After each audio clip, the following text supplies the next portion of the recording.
Assalamualaikum warahmatullahi wabarakatuh. Hello, good morning everyone. My name is Viola Haninda. I am as moderator in this presentation group. Honorable to Mr. Andriana Gofar, MMPD, as our lecturer in this material. Respectable to all of my friends who watching this video. Don't forget to like, comment, share, and subscribe. Just kidding. First of all, let's pray and thank our God to Allah Subhanahu wa Ta'ala who has been giving us some mercies and blessings so we can attend and gather this Zoom. Peace and salutation always be given to our Prophet Muhammad Sallallahu Alaihi Wasallam who has guided us from Jahiliyah era to the Islamic era, namely Islamic religion that we love.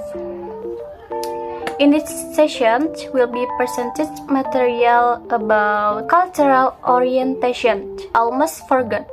I have a partners. There are Rizka Amalia, Sani Ramdhani, Sapia Humaira, and the last is me, Viola Haninda. Okay, let's continue. The first material will be explained by me. Okay, we are going to the first material about what is cultural myth is. But before we explain about what is material myth, I want you should know about what is culture first. So, cultures refers to the collection of customs, traditions, and values of a society or community, such as a tribe or nation. It also includes the knowledge, belief, art, laws, and skills of individuals within the group. Cultures can be passed down from the generation to the generation and often originate from or is associated with a particular region or location. And also in English, the term cultural can be translated as relation to culture or culture. The opinion of Rollo May about his book, the topic is the cry for myth, that there are two modes of communication and that are myth and rationalistic language. We get the topic. So, cultural myths are traditional stories that have special meaning for the people of a particular culture. These myths often include details of the lives or philosophies of new cultures, making them invaluable to anthropologists and other social scientists. Stories may be tales of gods or heroic figures, and sometimes provide moral or fanciful explanations of real phenomena. Cultural myths can be full of truth or falsehood and depend on one's preferred interpretations. They have an influence on the way people live their life and even the way they interact with each other. In this session, there are 4 points. The first is social contraction. What is that? Social contraction in cultural myths is the views and beliefs formed by certain societies and cultures regarding social reality, including the risks and dangers associated with nature and the environment. According to social contractionist theory, our society and culture function based on shared assumptions and collective myths. So this is myth in our daily life, like difference of men and women, the difference of the height of class sociality. And then the second one is cultural icons. A cultural icon is something that member of a cultural identify as representing the cultures. This identification process is subjective. When individuals witness cultural icons, this is related to their perception of the cultural identity they dream of.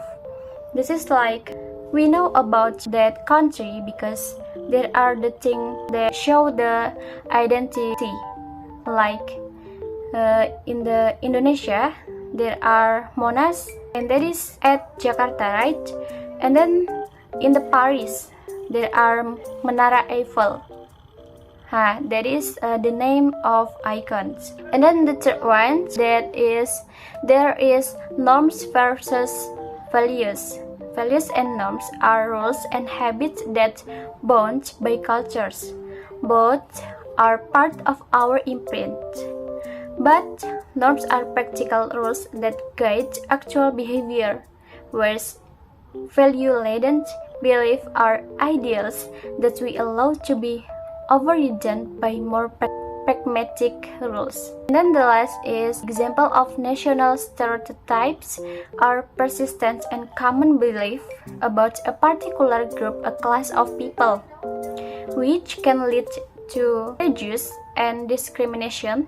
These stereotypes often involve the attribution of the same trait, skills, or behavior to entire group based on their nationality or country of origin. Some examples of national stereotypes include Italians are passionate, right? And the British people like to talk about the weather and many things. So, enough for me. And then we continue to the second material about the cultural orientation will be explained by Sepia Humaira. Sepia Humaira, time is yours. Okay, thank you, moderator. Next, I will explain the point about cultural orientations. Before that, we must first understand the meaning of orientations itself. So, what is orientations? The word orientation in this case is the verbal noun, is suggesting a frozen state. The verb to orient means to discover the position of yourself in relation to your surrounding. The adjective oriented means directed toward or interested in something. So, in this context, orientations refers to the way a person finds their positions or directs their interest towards something. For example, someone who is task-oriented tends to focus on the work or task to be complete. This reflects an individual's tendency to be consistent in their approach to various situations. Although their orientations may change depending on the context, such as at work or at home. In NLP, these orientations are called metaprograms, perceptual filters that we habitually act on.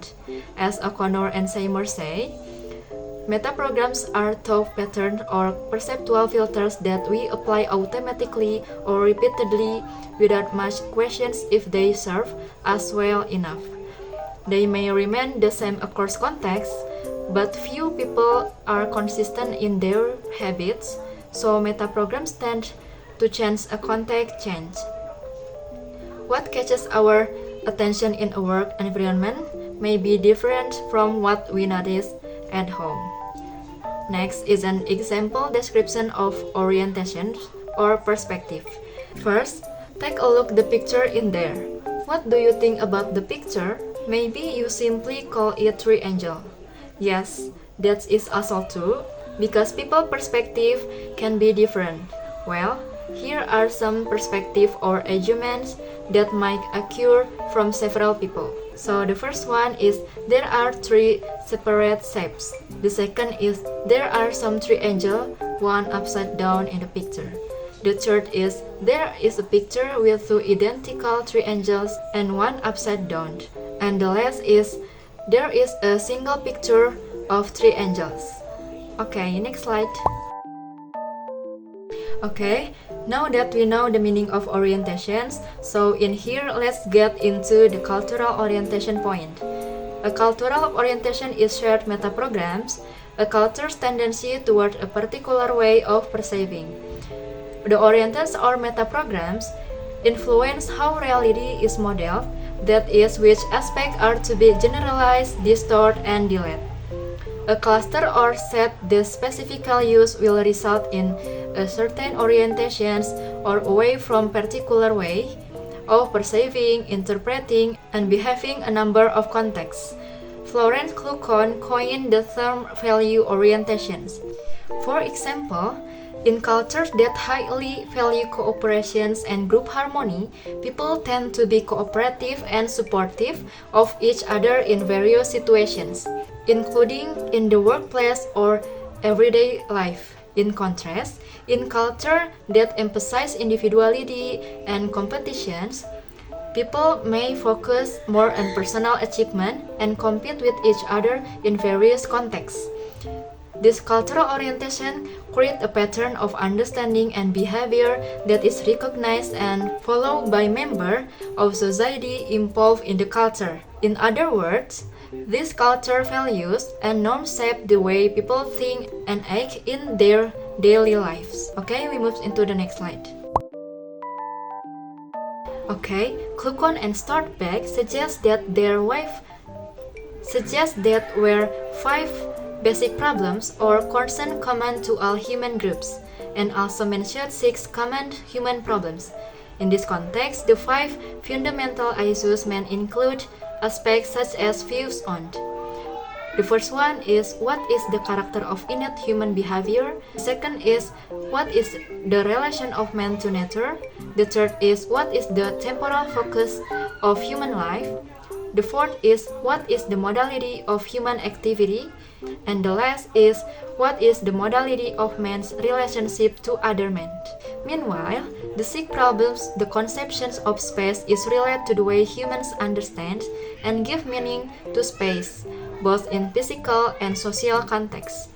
In other words, Kluckhohn and Stortbeck try to identify the main concerns that are universal in human culture, including the perspective on space as one of the critical elements that contribute to shaping people's worldview.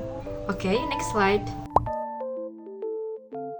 Okay, here is an example of the view of culture orientations.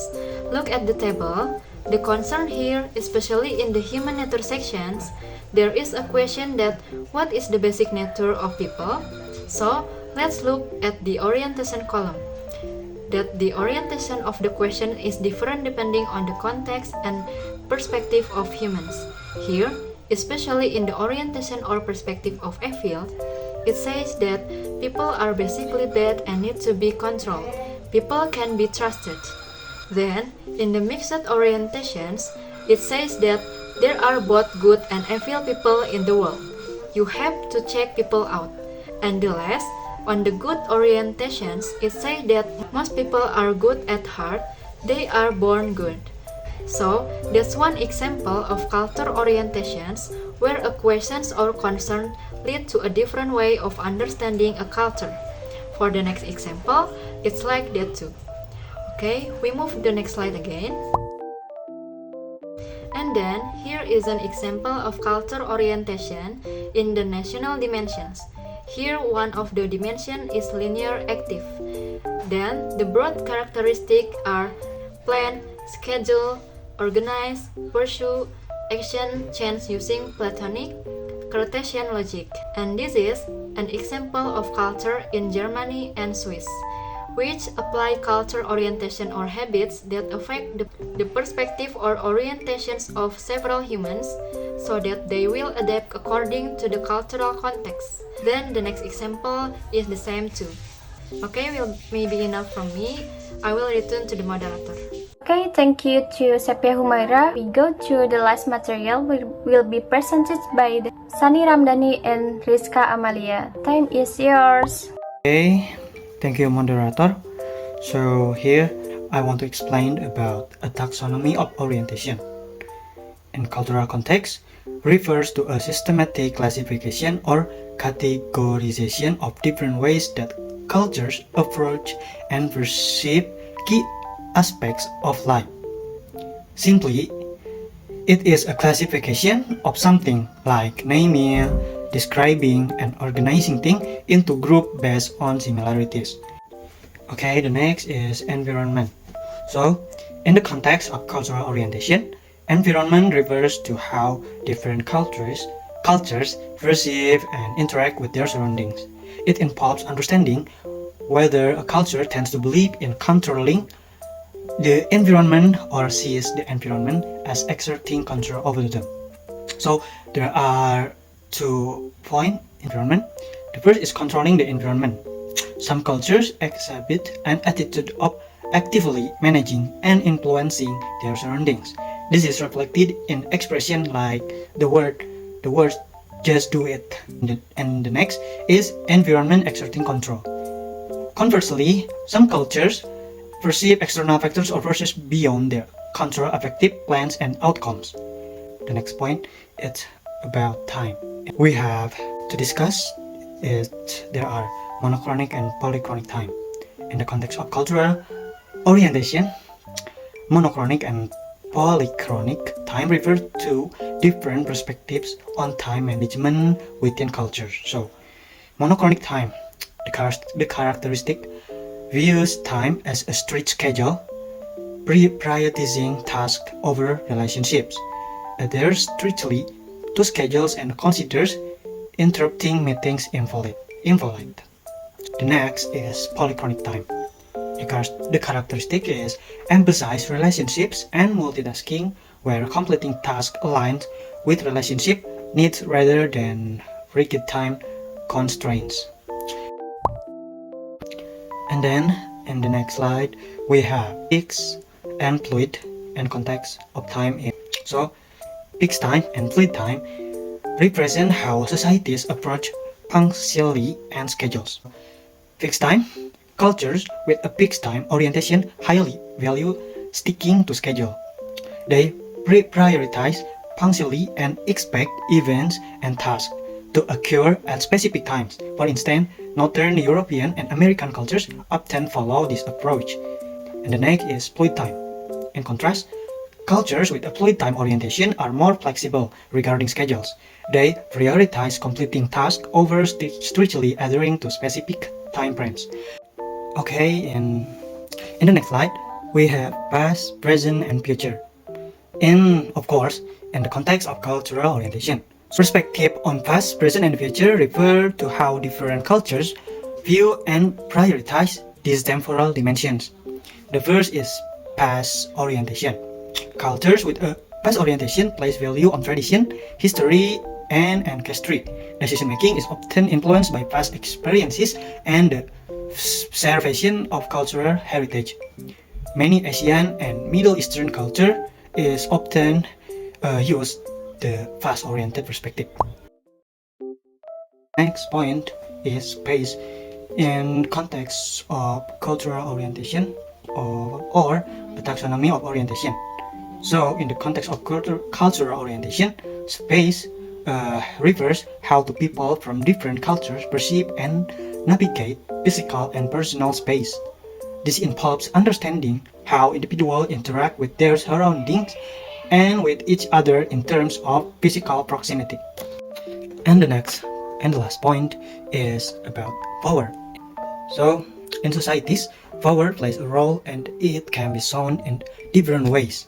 Some cultures prefer a more equal distribution of power, minimizing visible differences in status, while others highlight hierarchy and status distinction. South America, Asia, and parts of Southern Europe often embrace a higher power stance, valuing hierarchical structures. On the other hand, Northern Europe and United States generally prefer lower power stance, aiming for less noticeable status differences. So in this case, think of power as the power others have over you. So I think it's enough for me. Back to moderator. Okay, thanks to moderator. The next material about individualism. Individualism versus communitarianism. Individualistic culture prioritize independence and an internal focus, while communitarian culture prioritize cooperation and an external focus. So, individualism refers to the culture orientation of internal and independent individuals, while collectivism emphasizes external and cooperative individual. Next material about particularism. Universalism versus particularism. Universalist couldn't apply universally, whereas particularism culture do not reduce situation to simplify rules and emphasizes differences, uniqueness, and exceptions. So, particularism refers to culture that emphasizes differences, uniqueness, and exceptions, while universalism applies rules and procedures universal. And competitiveness versus competitive. Competitive culture emphasizes more masculine traits, while cooperative culture work together. So, competitiveness distinguishes between culture that prioritize masculine traits, material success, and individualism, and those that prioritize cooperative teamwork and quality of life. Next material about structure. Order versus flexibility. Different cultures have varying level of tolerance for uncertainty and change, which influences their orientation toward order or flexibility. So, structure refers to the degree to which a culture feels threatened by ambiguity, uncertainty, or change, with some culture having a strong orientation towards order and others towards flexibility. And the last is thinking. Inductive versus deductive thinking. Different cultures have different thinking styles, such as deductive or inductive, linear or systematic communication, and high or low context communication. So, thinking refers to the orientation towards deductive or inductive thinking, specific or diffuse communication, and linear or systematic approach. These cultural dimensions have implications for language, academic discourse, and scientific research, as well as for business practice and evaluation of them. Maybe that's enough for me. I return to the moderator. Thank you. Alhamdulillah, finally enough. Thank you to both you are who is presented. Enough for our presentation. Thank you for your nice attention. Hope that this subject can be beneficial for us in the future. Amin. Thus I say, Wallahumma biq ila aqwamit thoriq. Wassalamualaikum warahmatullahi wabarakatuh.